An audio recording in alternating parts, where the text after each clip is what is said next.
السلام عليكم كسو دوادا كانالك عبدالعزيز بورله موضوعنا maantana waxaanu kaga hadli doonaa saynisyahankii Stephen Hawking caalimkan ayaa dunida ku soo kordhiyay aragtiyo muhiim ah oo dhanka cilmiga fiisigiska ah inta badan noloshiisa waxa uu ku qaatay sidii uu dadka u fahamsiin lahaa aragtiyada cilmiga fiisigiska ee fahamkoodu dadka kale ku adag yahay Hawking waxa uu ku dhashay magaalada Oxford sanadkii 1642 sanadkii 1963 waxa ku dhacay cudur neerfa ah oo keenay markii dambe in uu paralyze noqdo oo dhaqdhaqaaqa uu gabo qalliin dhanka dhuunta lagaga sameeyay ayaa keenay inuu hadalkiina gabo waxa uu ku hadli jiray computer dareenkiisa turjuma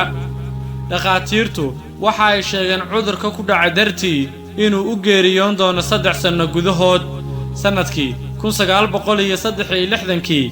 laakiin qof kastaba waqtiga uu Ilaahay u qoray ayaa uu dhintaa 2018 ayaa ay tiisa noqotay jaamacadda Oxford ayuu wax ka bartay laakiin PhD waxa uu ka qaatay jaamacadda Cambridge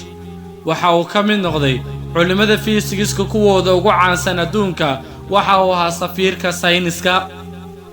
waxa uu ka hadlay waxyaabaha ugu yaabka badan dunida oo ay ka mid tahay black holes cilmi baadhisyada uu sameeyay waxa ay ka hadlayeen aragtida sayniska dunida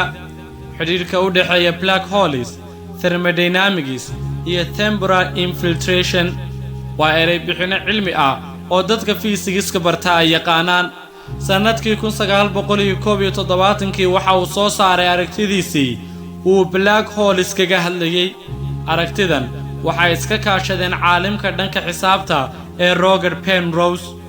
sanadkii 1974 waxa uu sugay oo uu cadeeyay in black holes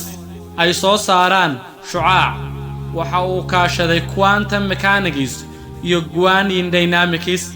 waxa uu alifay buug la yiraahdo taariikhda kooban ee xilliga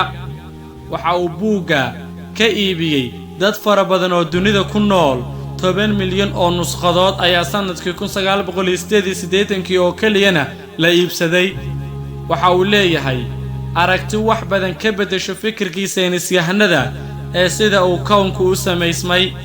laakiin aragtidiisa weli ilaa hadda dood adag ayaa ka taagan Stephen Hawking waxa uu aaminsanaa in aadanuhu dabar go'ayo sanadka 2060 waa haddii aan la helin meel kale oo lagu noolaado maadaama ilaahay khayraadka ay si gabaabsi yihiin dadka dunida joogana ay soo kordhayaan laakiin Ilaahay subxaanahu wa ta'ala ayaa inoo sheegay in wax kasta oo dunida yaala ay qorsheysan yihiin fikradaha qaar oo dadka fikradaha gaalada xambaarsan runtii ay soo jeediyaanna inta badan qaadan mayno Robert waa mid ka mid ah caruurtii uu dhalay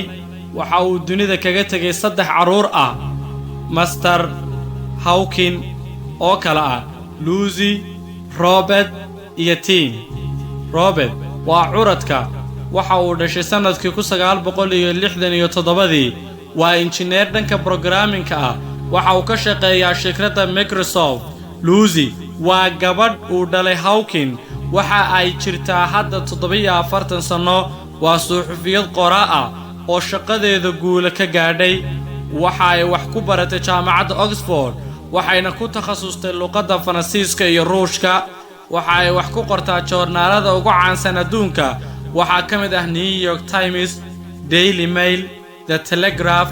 Times iyo The Guardian waxa ay leedahay buugaag ay qortay sida buuggeeda jadiid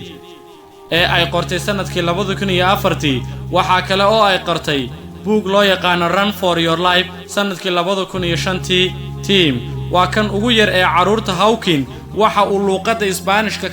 ka bartay jaamacadda Oxford intaas ayaynu ku soo koobi doonaa barnaamijkeena kaga hadlaynay saynisyahankii Stephen Hawking